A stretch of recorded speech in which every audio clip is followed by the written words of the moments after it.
it's Jessica, and today I have my 2014 makeup favorites, and this video is focused on just eye products. We've got eyeshadows, mascara, etc. So let's go ahead and dig right in. The first favorite, I'm going to start with eyeshadows. This is a palette that I kind of had a love-hate relationship with for a while because I had bought it based on someone on YouTube, I don't remember who it was, but someone on YouTube had talked about it in a video. I'm like, oh, that looks beautiful, right up my alley, so I bought it. And then I like never used it because, you know, I have like 1,000 palettes and 1,000 other things. So it just kind of got glossed over and I never really used it. And when I finally started to use it, I was so mad at myself for not using it all this time because it is amazing. And now, since then, I've traveled with it a lot too.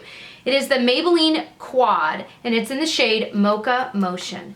And it is filled with 4 different shadows that are the perfect combination together for just a natural everyday look. You can really make it look smoky with this darker color, but I typically just stick to these 3 and then use the darker for just like maybe lower lash line liner, maybe a little bit of like an outer corner, but these are beautiful together. It is the ultimate travel palette because it's got everything you need. It's got a shimmery color there, it's got a perfect buffer color there, the matte lighter color that would work on your lid, on your brow bone to mix them all together, and then this darker one to do everything else in between with.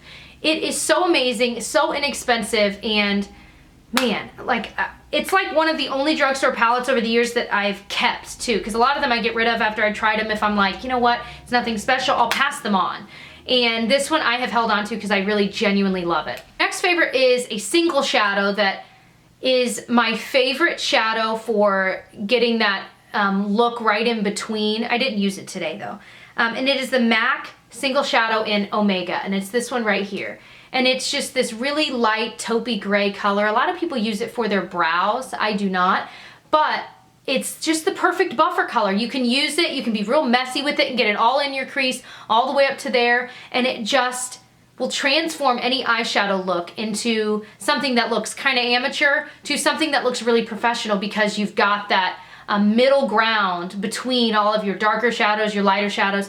It is amazing. It really is. If you're gonna buy one MAC shadow, let it be Omega because you will not go back. It is amazing. When I run out of this, I will buy it again. I mean, it is absolutely a staple in my collection. I'm so glad that I own it. Another favorite is another drugstore one, and this is a like pigment, if you will, or a loose eyeshadow, and it's the L'Oreal Infallible Eyeshadow in Amber Rush. And this one I think was sent to me by a subscriber, and it sat in my collection for quite a while because I wasn't really sure how I wanted to use it, and I had tried it a few ways and I didn't completely love it. Since then, I've been using it a lot on my lid and kind of like in between the crease and just all over the place, and it's just so beautiful. And now that I've really given it some love, I've realized like, oh my gosh, like this is one of the best products I've ever used. It lasts all day, it doesn't look weird and smudgy, it doesn't like skip. Gosh, it is gorgeous. And I think it is my favorite out of all of the Infallible shadows that I own. And over the years, I have owned quite a lot of them. I've pared it down a lot, but I love it. A favorite palette for this entire year, it was really hard because I've got my Naked palettes that I love, and I've got some palettes from the Balm that I love, some Starlux palettes that I love, but this one I think is one of my favorite travel palettes, and it's not the Lorac Pro. I know what you're thinking, but I don't think I've had that long enough to really decide. This one is the Too Faced Natural Eyes palette, and they repackaged it so some people have like the older one that's not, I think it's like more like a paper cardboard, not the metal. But I love this packaging. It's this really nice metal, and it's magnetic, and there's a mirror there, but it also comes with these instructions. And it's got these 9 shadows that are absolutely stunning. They have 4 matte and 5 shimmery, and it literally has everything you could ever need for a natural eye. And then they've got like some really amazing shimmery colors to really glam it up. And here, let me get a few swatches for you guys. Yeah, they're crazy. They are absolutely gorgeously crazy. And what is so cool about it is that it's so perfect for travel because it's got everything. There's not a single, it's got like this matte color for a buffer, it's got that for a matte like brow bone, it's got these darker mattes for anything else you might need, lining, and then all these really fun shimmery colors. I mean, it is the ultimate. I'm getting excited just talking about it because it's so good, and the more I look at it, the more I use it, the more I realize how amazing of a palette this is. And I feel like it doesn't get enough love. I mean, a lot of people talk about it, but not in the way that like the Naked palettes are talked about. And I think this one is absolutely amazing, and it's a little bit cheaper than the Naked palettes. And honestly, it's like prettier than the Naked palettes too. Isn't that adorable? Oh, it's gorgeous. Another eye favorite is my favorite eye primer or cream shadow, because I use them in the same way. And I just picked one because this is the one that I genuinely use every single day without fail. And it is the MAC Paint Pot and Painterly. This is another thing where if you're gonna buy 1 or 2 MAC products, this should be one of them, because unless you've got a way darker skin tone, but I just mean the paint pots in general. And finding one that would be good for your skin tone to put as a base, like a matte base under your eyeshadow look. Whether you're doing a shimmery look or a matte look, I think it's best to start with a matte base to begin, because it just, like for me, I've got like veining you'd be able to see and all kinds of just different pigmentation on my eyelids, and this makes it a blank slate. So then I can do whatever I want. Then I could put a shimmery paint pot on top of it, etc. But starting it with like a naked base, if you will, is ideal. And this one is just so perfect. They're so creamy. It's lasted me forever. I feel like I've been using it every single day for a very long time, and it's still going strong. But again, these are ones, I think I ended up buying this one at a cosmetics company outlet where you can get them for really cheap, like at an outlet mall. So they are a lot cheaper than they would be, but regardless, it's worth every penny. Really, truly. I like the Maybelline Color Tattoos, but they're not quite the same consistency as this, and for just your base, I really recommend Painterly. I think it is amazing. The next product I'm going to talk about is brows, because I get a lot of questions about them, because if you look at my older videos, my brows have changed. They're still my brows, but I've gotten better at doing them. But not only that, but I found better products. And this one is the one that I've repurchased like 3 or 4 times, and I will probably always repurchase. And it's the Anastasia Brow Wiz, and I use medium brown, which I think used to be medium ash or something like that. But it's got the pencil, the retractable like pencil, if you will, on one side, and then a really thick, small spoolie on the other to brush through.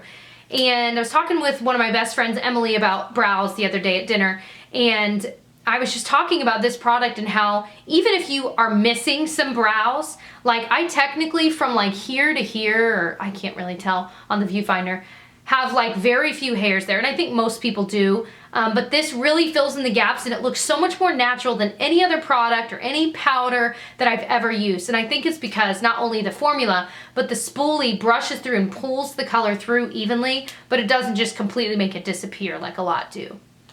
I love this so much. Again, worth every penny. They last me a long time. Like I feel like one brush lasts me like 6 months. 2 more things. So liner, my favorite liner, I was gonna pick like a pencil liner, that's my favorite, and a liquid and a cream, but I was like, you know what? Out of all of these, this is my favorite, and it's one that I've, again, repurchased a lot. This is the Jordana Fabuliner. They're like $2 at Walgreens or wherever you can find Jordana, and it's just a felt tip brush.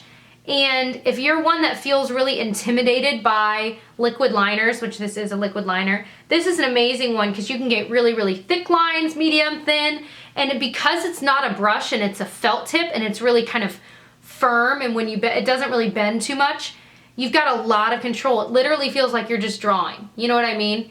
It is really, truly an amazing product for the price. What I have noticed about these is when I first buy them, I open it and use it a few times, and then I let it sit for a while because it almost doesn't get to the amazing consistency until it's like dried out for a month. I don't know why, I don't know what it is, but that's been my experience. But it's only a couple dollars, it's worth it. And I forgot what I was gonna say. Regardless, I love this liner. Plus with that liner, like it lasts me, like that one I've had for like over a year and it's still kicking. So I don't know what it is about it, and I don't know how much longer it's gonna last. Eventually it'll probably go bad and I'll just need to get rid of it, but regardless, they last forever. It's like it never runs out, even when you're using it every day, so that's pretty amazing. My last eye product is my favorite mascara, and this is one that for like 6 years I have loved, and then I'll try something else, and I won't have it in my collection anymore. And then after a while I'll try a few mascaras, and then I'm like, so I go back to this, and then I'm like, yes, my lashes are back. I feel like I've never found a mascara that does as well of a job as this one does, and it's the L'Oreal Voluminous, just the original. I don't really get the carbon black. I just get it in Blackest Black, not waterproof, although for my wedding I will certainly need to get some waterproof, at least for my lower lashes. But it's just got a big old brush. It's not the plasticky kind, so I really like that. And this is another one that it does its best after about 2 weeks of kind of drying out a little bit more, which I think a lot of mascaras are that way, but regardless, I still use it straight out of the tube.